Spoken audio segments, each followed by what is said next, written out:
Muy bien, pues entonces vamos a comenzar ya con nuestra última sesión el día de hoy, nuestra última sesión de ética.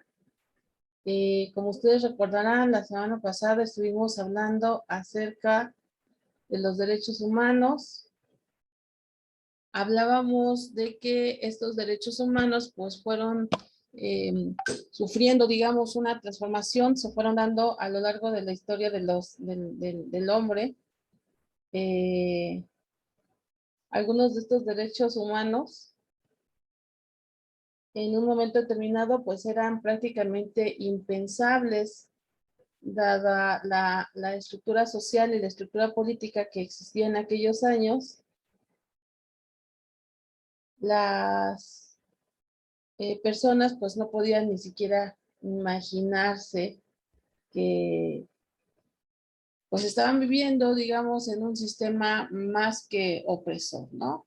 Hasta que, bueno, pues una serie de libre pensadores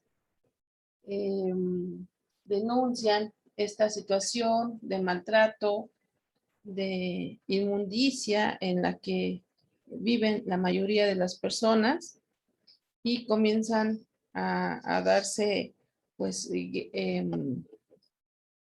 batallas, vamos a decirlo así, precisamente para pues, buscar mejoría en esos derechos humanos, ¿no?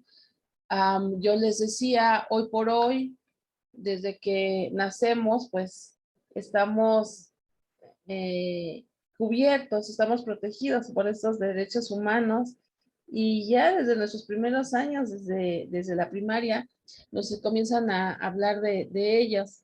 Hay muchos, tal vez los que más sobresalen, pues obviamente son los primeros. Fíjense, aquí decíamos, todos los seres humanos nacen libres e iguales.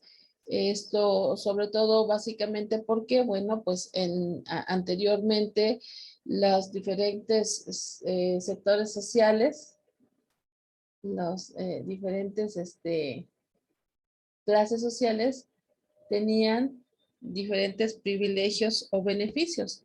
Y lógicamente la gente de escasos recursos, la gente más pobre, los campesinos, los obreros, pues no contaban con estos derechos humanos, ¿no?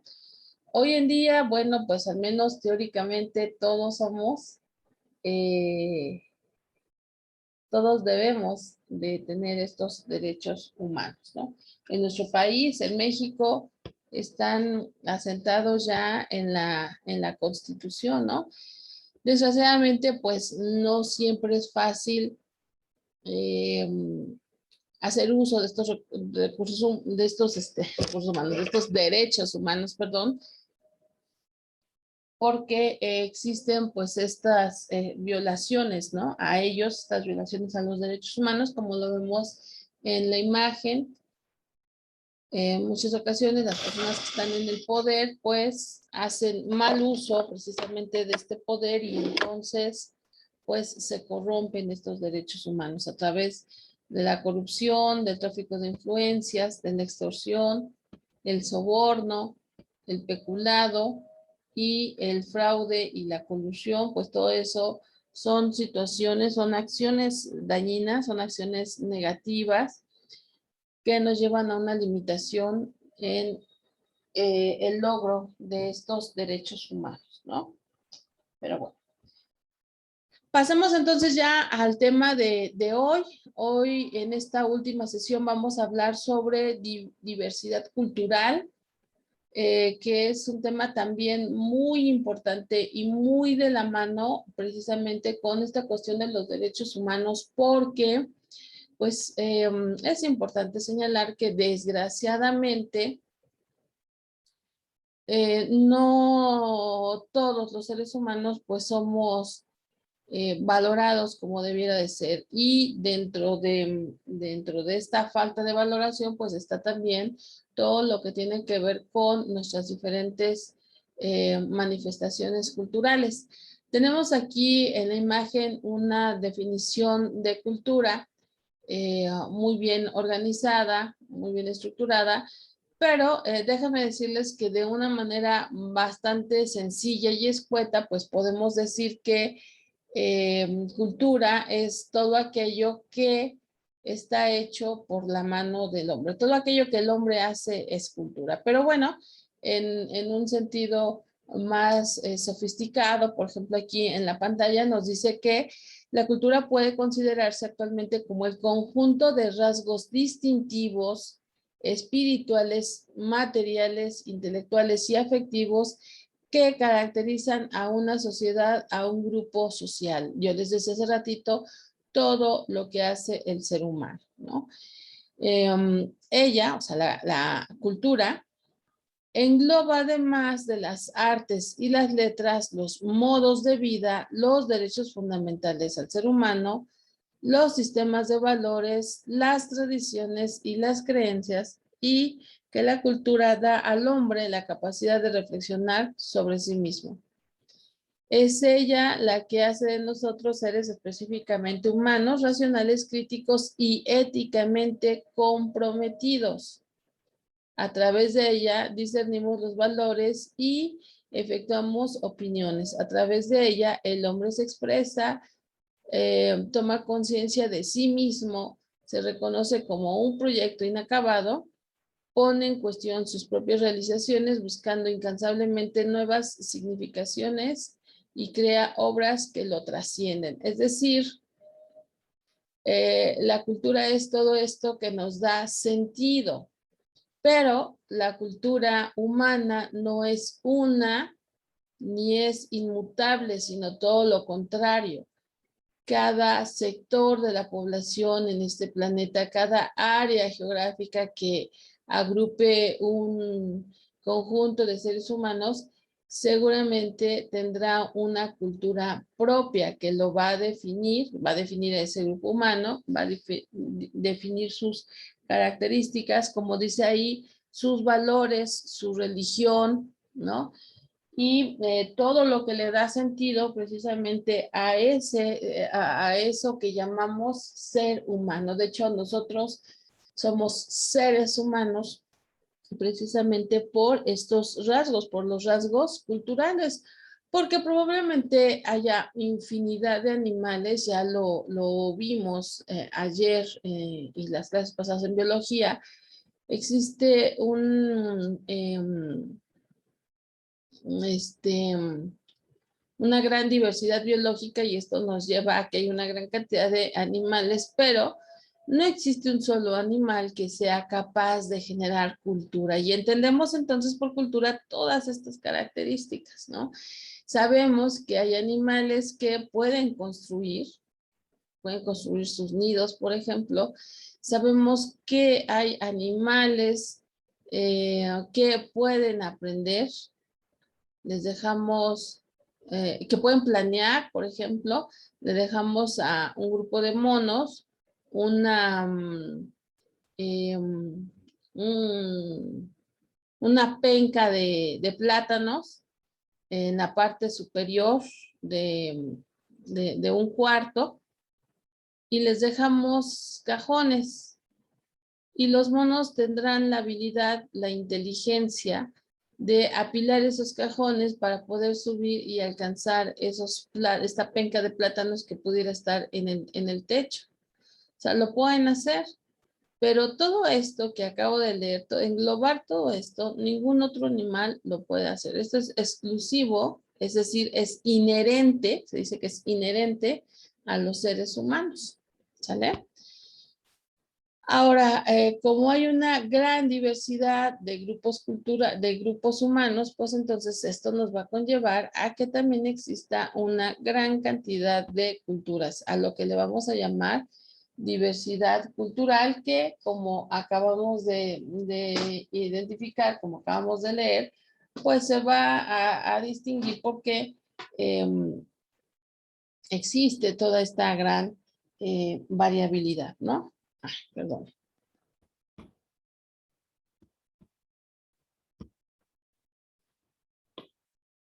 Bueno,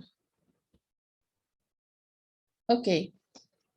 La cultura, de acuerdo a lo que tenemos en esta imagen, pues va a tener, vamos a decirlo así, diferentes características, ¿no?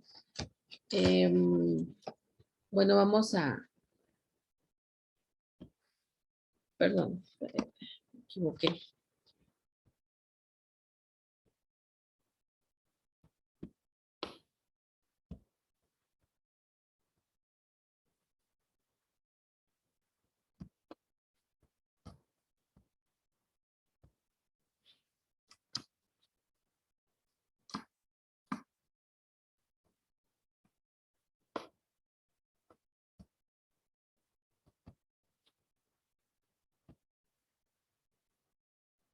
Bueno, mientras termino de arreglar esto, por favor vayan poniendo presentes, se me estaba olvidando esta cuestión.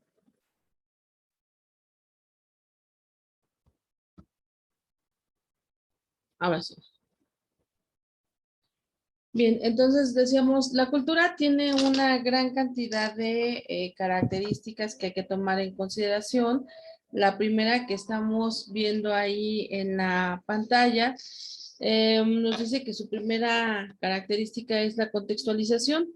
¿Qué quiere decir esto? Bueno, pues que los valores, los actos, las conductas humanas, nosotros las podemos aceptar o las podemos rechazar dentro de una cultura dependiendo de las circunstancias espaciotemporales específicas que se da en cada una de estas. Y precisamente ayer, la verdad, voy a ser bien sincera, desconozco muy bien qué se conmemoró ayer, pero estaba lloviendo, que hablaban mucho, por ejemplo, de la situación en la que viven las mujeres afganas, ¿no? Que las mujeres afganas viven en una situación de completo dominio por parte de, de los hombres afganos. La mujer afgana pues no tiene en la actualidad, y esto es importante decirlo, en la actualidad no tiene prácticamente ningún privilegio, no tiene ningún derecho. La mujer afgana se ha convertido en los últimos años en menos que un objeto, ¿no? La mujer afgana no puede salir a la calle si no va acompañada de un hombre, que puede ser su hijo, puede ser su esposo, su hermano, su padre, pero sola no puede salir absolutamente. La mujer afgana, por supuesto, no puede asistir a la escuela, está ya vetado esta situación. No tiene derecho a trabajar. Bueno, si no tiene derecho a salir, pues menos tiene derecho a trabajar, ¿no? Y Afganistán es un país que entró hace algunos años en guerra con Estados Unidos, y como sucede en todas las guerras, pues obviamente los hombres se convertían en soldados y se iban a la guerra. ¿Qué es lo que trajo esto como consecuencia? Bueno, algo verdaderamente, no sé qué adjetivo decir, algo indecible, porque entonces no había hombres, los hombres se habían ido a la guerra y por lo tanto, pues muchos obviamente murieron. Entonces, ¿qué es lo que pasó con esas mujeres apenas que no podían salir de su casa? Así, literalmente, no podían salir de su casa si no estaban acompañadas de un hombre. Bueno, ¿saben qué sucedió? Se murieron de hambre. Y el gobierno afgano, pues eso realmente no le importaba. Muchas mujeres que ya no tienen compañeros varones, pues están reducidas a esa situación, ¿no? Amén de que pues no pueden mostrar absolutamente ninguna parte de su cuerpo en público. Ellas traen un atuendo que se me fue el nombre, en donde pues se cubren completamente el rostro, Ellas solamente pueden ver a través de una malla de tela, ¿sí? Hacia afuera, hacia la calle, hacia donde estén. Pero esto no ha sido siempre, ¿eh? Porque si ustedes piensan que por siglos, siglos y siglos la mujer afgana así vivió, no. Esto es algo que se empezó a implementar pues hace más o menos unos 50 o 60 años, porque si ustedes ven fotografías de mujeres afganas en los años 60, pues son completamente comunes a cualquier fotografía de una mujer en México, en Estados Unidos, en Inglaterra, en España. O sea, ustedes no sabrían que son mujeres afganas. Entonces, de un tiempo para acá, pues la represión hacia la mujer ha sido evidentemente muy, muy fuerte, ¿no? ¿Por qué lo digo? Bueno, ahorita que estábamos hablando de esta cuestión, contextualización de la cultura, eh, que tiene circunstancias espaciotemporales, bueno, pues ahí está esta situación en que viven las mujeres, no ha sido siempre, sino solamente de un tiempo para acá y en un lugar específico que es este país de Afganistán, ¿no? Bueno, la siguiente característica de la cultura es que es aprendida, ¿sí? La cultura no se hereda, sino que de alguna manera va siendo interiorizada por los individuos. Fíjense que dentro de estos aprendizajes que nosotros tenemos, yo me quedo pensando mucho en que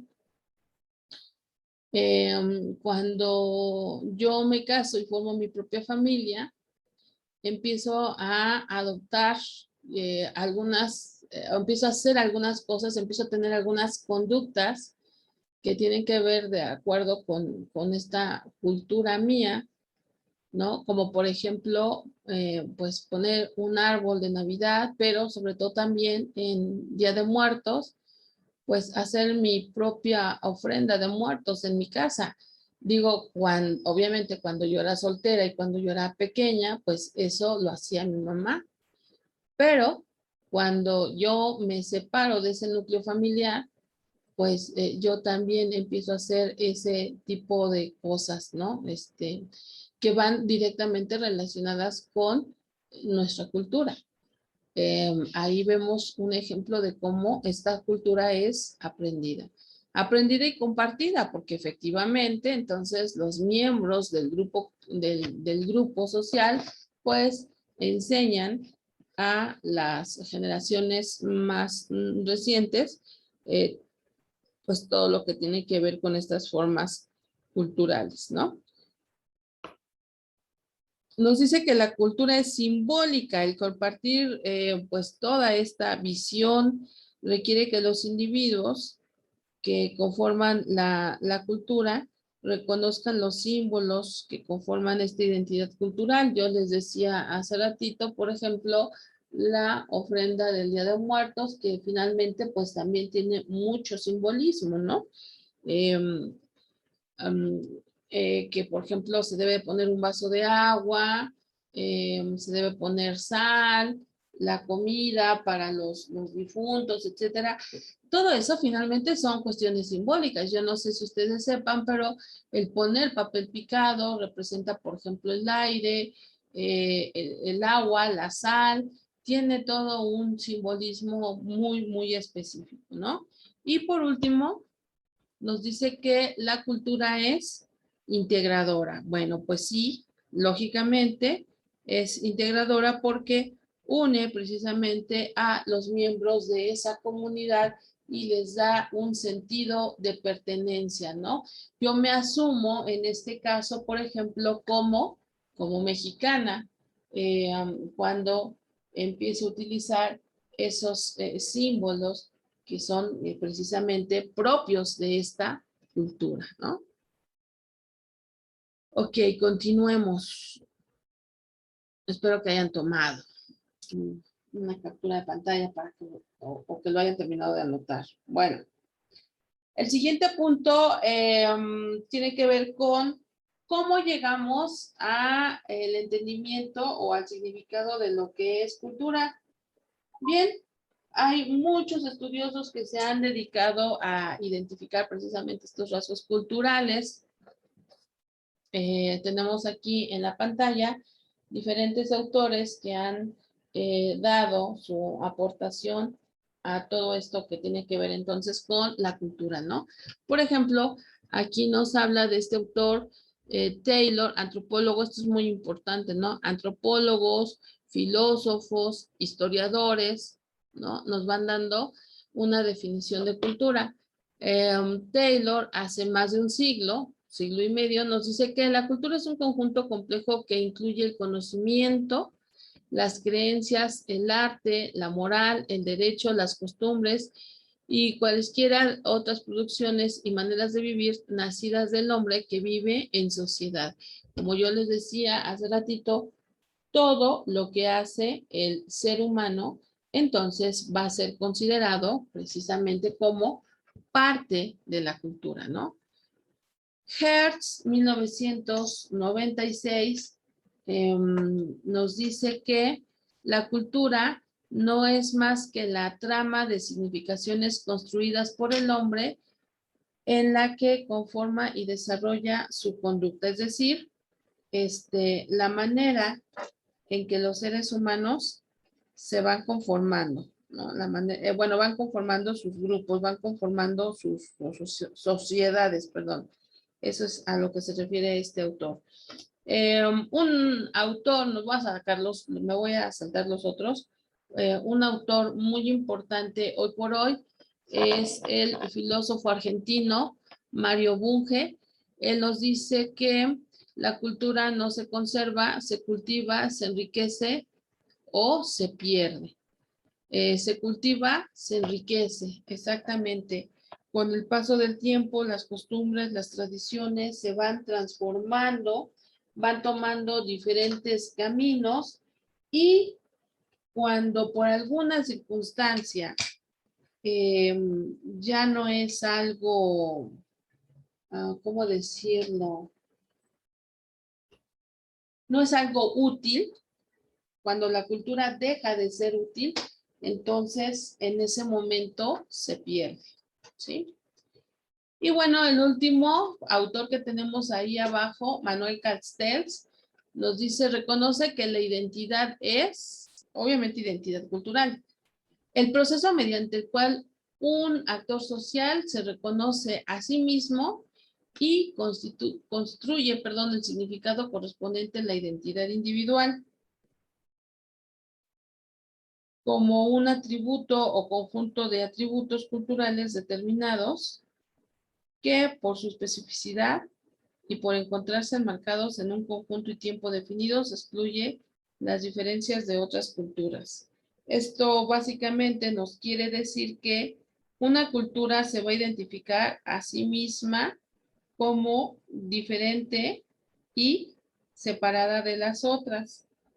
Esto, hasta cierto sentido, es un arma de doble filo, porque cuando yo me identifico diferente de otro grupo social, pues entonces surgen altercados, surgen envidias, surgen pues deseos de dominación, ¿no? Cuando yo me identifico como algo diferente del otro, del que está allá afuera de mí, y entonces también empiezo a pensar que yo soy lo que está bien, ¿no? Lo que es correcto y que la otra cultura está mal, que lo que hacen los otros individuos, los individuos del otro grupo, pues es incorrecto. Entonces ahí empezamos a tener, la verdad, serios problemas. De ahí devienen las guerras, de ahí devienen muchos tipos de problemas. Pero bueno, ok. Aquí, por favor, tomen en consideración la definición de Mario Bunge. Bien. Hay dos conceptos. Cuando empezamos a estudiar lo que es cultura,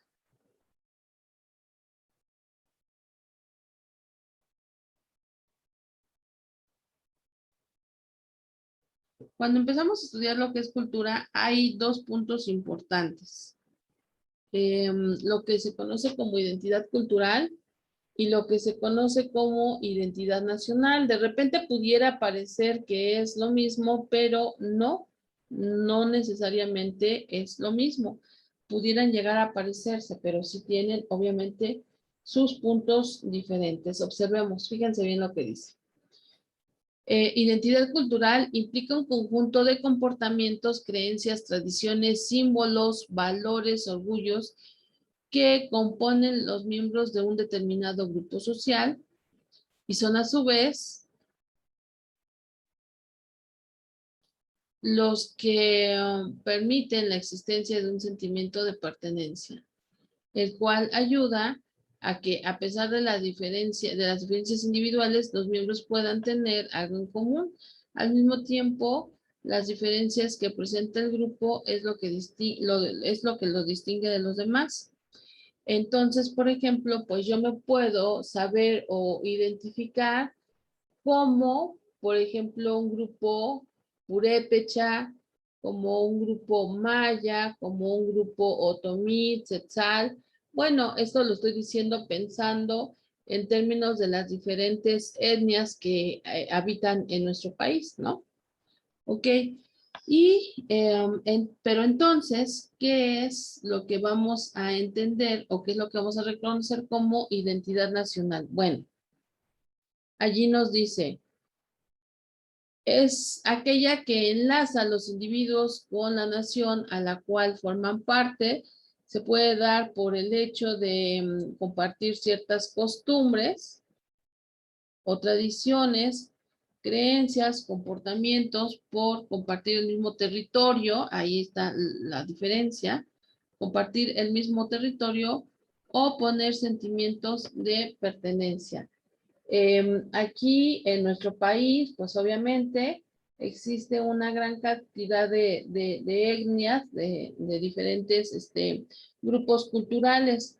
Sin embargo, todos van a compartir, digamos, esta característica de habitar el mismo territorio nacional, ¿no? Que sería obviamente nuestro país, ¿no?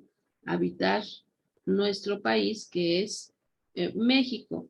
Y entonces todos compartimos esta situación. Aquí estamos englobando o estamos hablando de todas estas características de lo que podemos llamar cultura, pero considerándolo desde una cuestión más amplia, vamos a decirlo así, ¿sale? Ok, ya para ir cerrando, para ir terminando, tenemos dos conceptos importantes.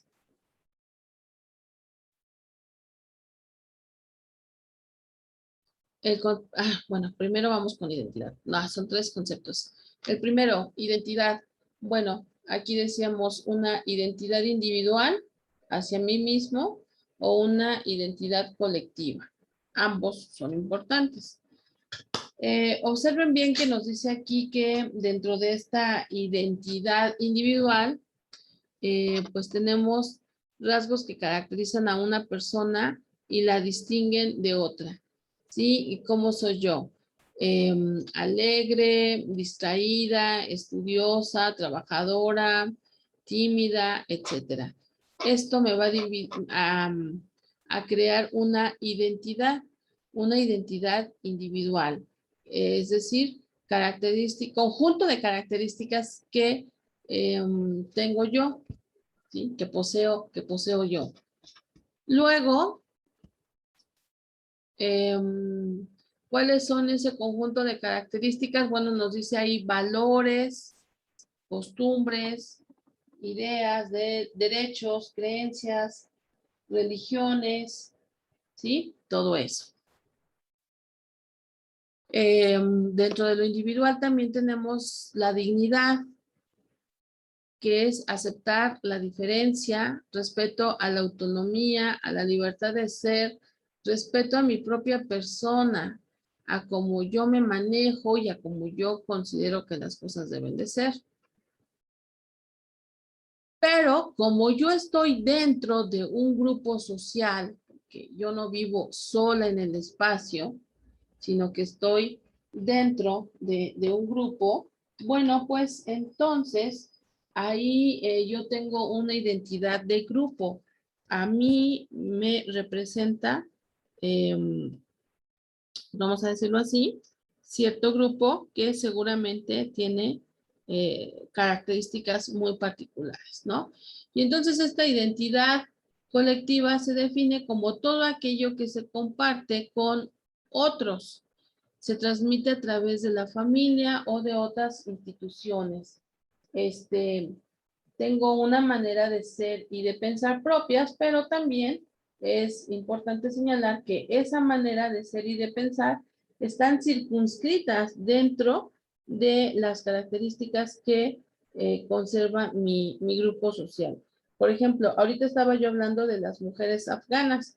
Bueno, pues nosotros en nuestro país no utilizamos esos atuendos que utilizan las mujeres afganas o las mujeres de cualquier otra parte del mundo, ¿no? Tenemos entonces características muy propias y muy especiales. La cultura, aquello que nos comparten con otros valores, tradiciones, bueno, ya lo dijimos, normas, costumbres. Y por último, los retos.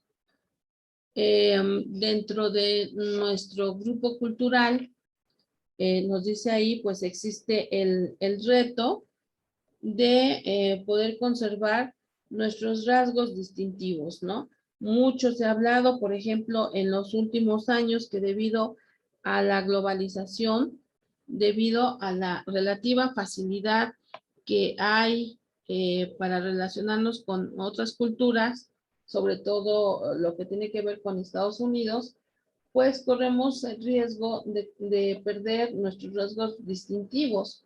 Y la verdad es que desde hace ya algunos años, todos los gobiernos pues han hecho esfuerzos muy importantes porque nosotros no perdamos nuestros rasgos culturales, que además son riquísimos, que son ancestrales, y que, bueno, si bien no se trata de decir que son mejores que otros, pues sí, al menos sí son diferentes y nos otorgan esos rasgos distintivos, ¿no? Eh, por mucho,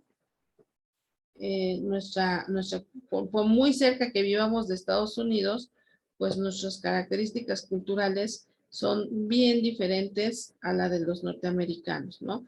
Los rasgos culturales de los norteamericanos están más emparentados con los europeos. ¿Por qué? Pues porque el grueso de los norteamericanos viene de Europa. Entonces, por eso, por esa situación, nuestros rasgos culturales son muy diferentes y que por supuesto están más emparentados con los rasgos culturales de las personas que viven aquí en Latinoamérica. Es decir, nuestros rasgos culturales son más parecidos a tal vez los de los colombianos, los de los venezolanos, etcétera, ¿no? No son tan parecidos a los gringos. Bueno, ok. Y ahora sí, los dos últimos conceptos que tenemos aquí en la pantalla.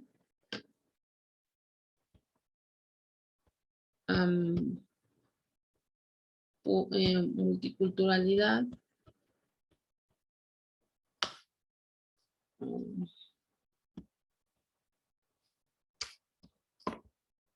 Ya se me va a ir aquí.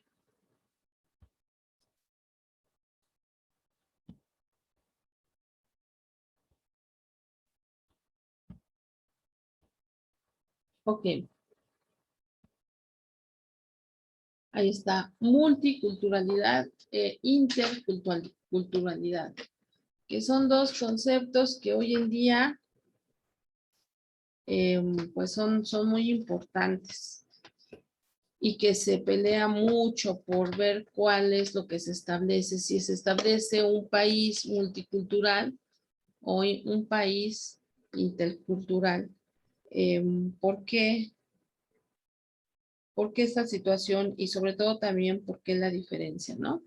Bueno, por ejemplo, en el caso de la multiculturalidad, hace referencia a la situación de convivencia en un mismo espacio de personas de diferentes culturas. Ya les decía yo, por ejemplo, pues aquí tenemos diferentes etnias, ¿no? Podemos tener todavía eh, mayas, en nuestro país hay nahuas, hay otomís, hay tzetziles, muchas etnias, ¿no? Y por ejemplo, en lugares como la Ciudad de México, pues obviamente convergen muchos habitantes de esas diferentes culturas, de esas diferentes organizaciones. Sin embargo, en muchas ocasiones, pues no se les respeta esas diferencias culturales. Desgraciadamente, eh, en nuestro país, pues tendemos a ser como muy selectivos, como xenofóbicos se llama, cuando no nos gusta participar o convivir con personas de otras culturas, ¿no? Entonces, pues la verdad es que terminamos haciendo de lado a las culturas autóctonas de nuestro país. Entonces, el concepto opuesto o el otro concepto, el concepto de interculturalidad, pues surge a partir de identificar que se necesita vivir en sana convivencia entre todos los representantes de las diferentes culturas que hay en nuestro país, ¿no? Nuestro país es por ejemplo, un territorio que tiene pues más de 50 etnias, mucho más de 50 etnias. Entonces, todas estas etnias pues deben de ser reconocidas, tomadas en consideración, valoradas, por supuesto respetadas, y entonces por eso se dice que debemos de habitar en un país intercultural, en un país que reconozca todas estas diferencias, que las englobe, pero sobre todo también que sea capaz de respetarlas, ¿no?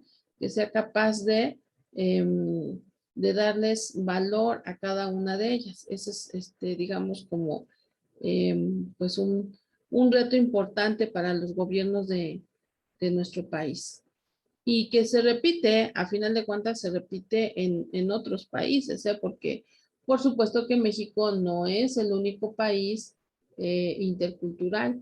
No, hay muchísimos países también en América Latina que tienen una gran cantidad de etnias y entonces hay que aprender precisamente a convivir con todas esas etnias, con todas esas culturas, ¿no? Pero bueno.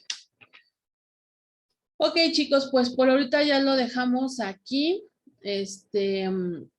Nos vemos más tardecito en contabilidad, que ya vemos en nuestra última unidad, y también ya vamos cerrando lo de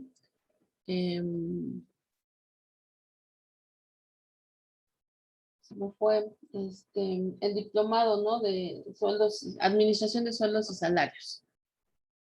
Entonces, nos vemos. Váyanse a desayunar rico y estamos en contacto. Ah, ¿pusieron todos presente? Tengo Karen, Esmeralda,